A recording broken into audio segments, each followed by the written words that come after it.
Tonight we report on a large fire that burned 300 acres west of Quincy and a mini forum for prosecutor candidates. What's happening in sports, Bob? The Freight of football knocks off number 5 ranked Othello, and Moses Lake upsets Lewis and Clark on the road. Here's a glance at our Weather Center forecast. It was a hot one out there this afternoon to kick off the new work week. In a minute, I will have your extended forecast and let you know for how much longer the heat is expected to stick around. I'm Alan Troop, and we have all this and much more on iFIBER 1 News. From the iFIBER 1 HD studio here in the heart of the Columbia Basin, this is iFIBER 1 News, your #1 source for local news, sports headlines, and our very own Weather Center forecast covering the entire Columbia Basin. This is iFIBER 1 News, and it starts now.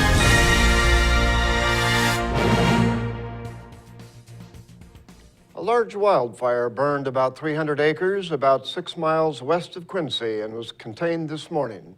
The Trinidad fire started early Saturday afternoon in the area of State Route 28 and Crescent Bar Road. Several Grant County fire districts, including District 3 and District 13, were able to keep the fire from burning any structures. According to Washington State Patrol, state fire mobilization was authorized Saturday evening to allow resources from around eastern Washington to respond. More than 70 firefighters were on the scene working to construct and reinforce the fire line on Sunday. Spokane County Incident Management Team, 4 strike teams consisting of 5 engines, a water tender, and a dozer were assigned to the fire. No evacuations were ordered and no injuries were reported.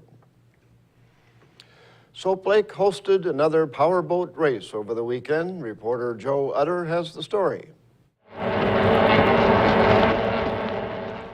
The Del Red Pub Outboard Regatta returned to Soap Lake this weekend for the 2nd year in a row. Organizer David Anderson said the event brought racers young and old to the competition. Today we're having drivers anywhere from 9 to 82. We raced here last year, had a good time, decided to come back for another year. About 30 racers participated this year, down from last year's numbers, but still a successful turnout.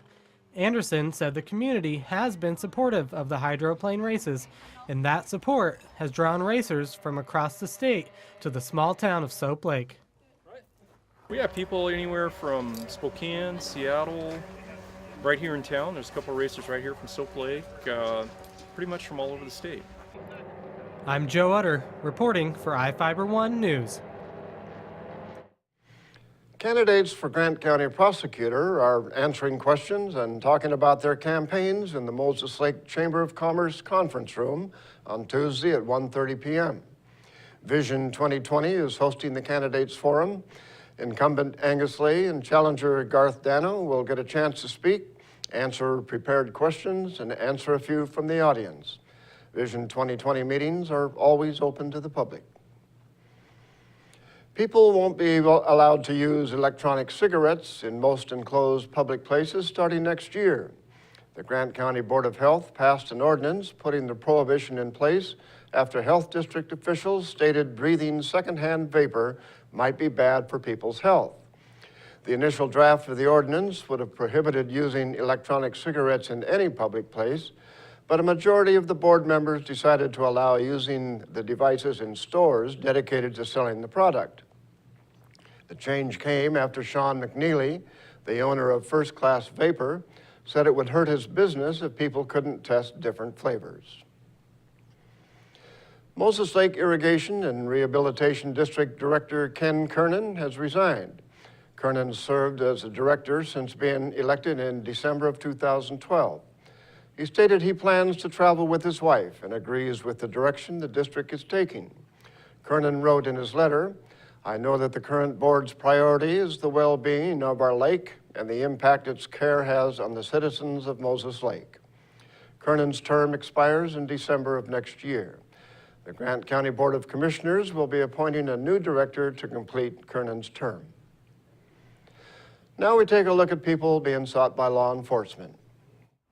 This is Sheriff Tom Jones with the Grant County Sheriff's Office. Each of the people you see here have a warrant for their arrest.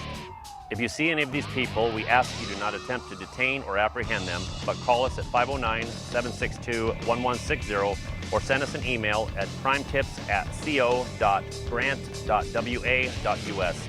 If the person is presenting a danger, call 911. With your help, we can bring these people to justice and make our community safer.